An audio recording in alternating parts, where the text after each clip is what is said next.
Hey there guys, DMO73 here, bringing you the deck profile for Team Memoria's Valentina 2.0 control list.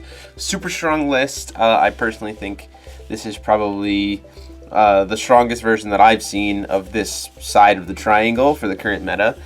So congrats to them. They used this list to take second place at the Youmacon Championship, which was a convention here in Michigan. I really enjoyed playing it. I used to play a big Val player back in the Alice World format, that kind of thing.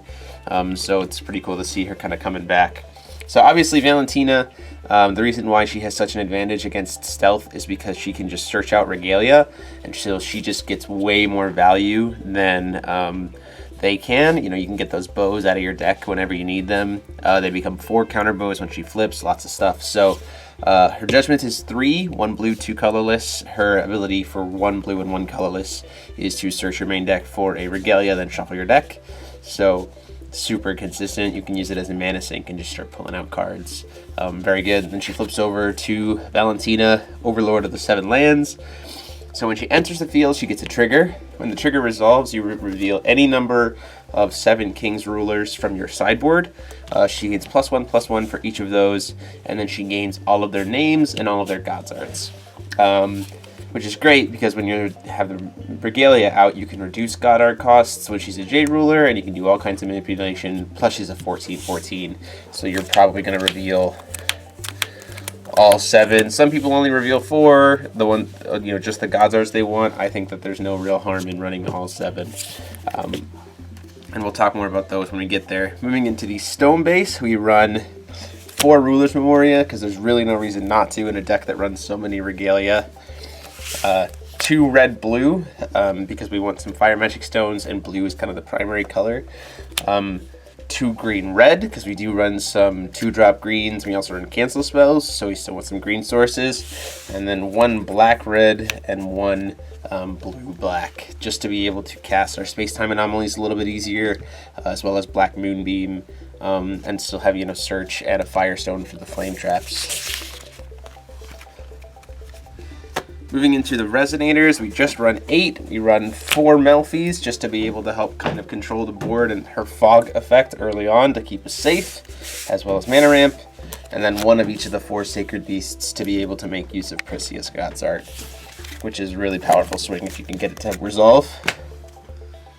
Spell lineup, we run 3 Demon Flames for early game answers, as well as dealing with stuff with Bow.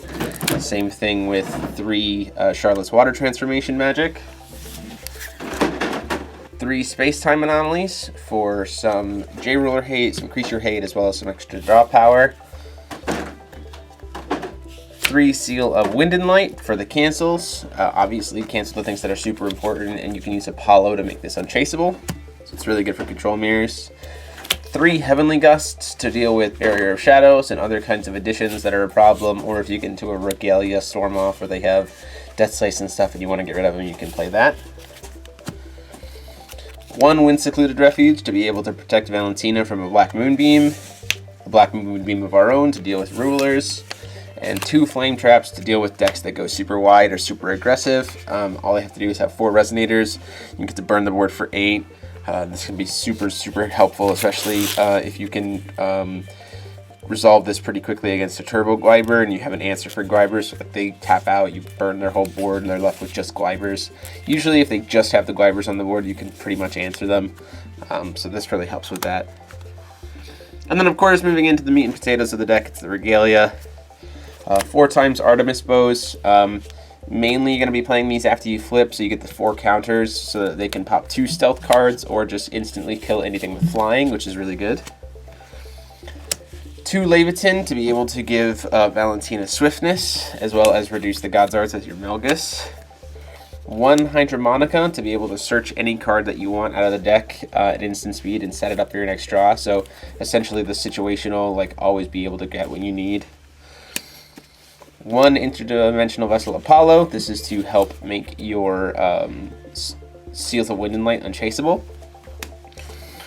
2 Horn of the Sacred Beasts, because you don't want one of them to get canceled and you're just locked out, because this deck can go infinite in the sense that I can just play game 1 for forever. With Hydromonica and stuff, I can just always have the answer exactly what I need, and then just recycle my deck over and over again.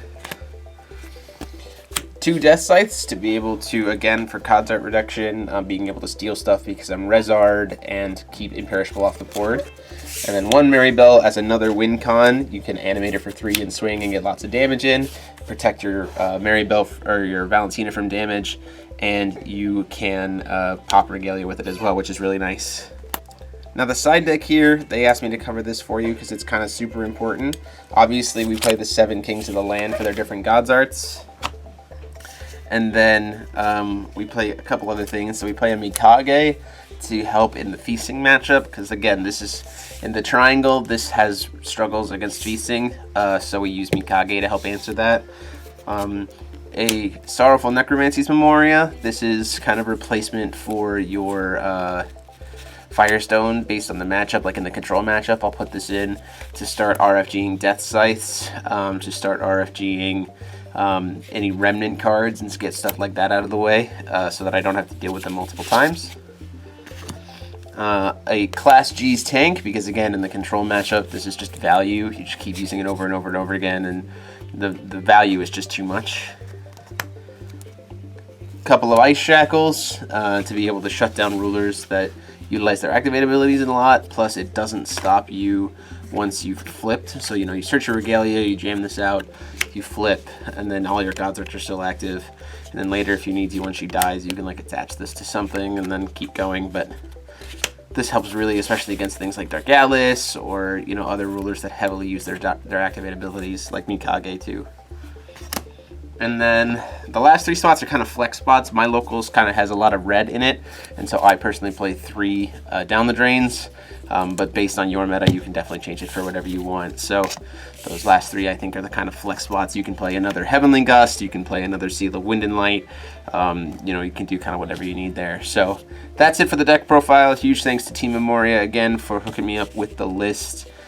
Check it out and definitely try it out for yourself. It's super strong and super fun. Go ahead and like, comment, and subscribe as always. And until next time, this is DMO73 signing off.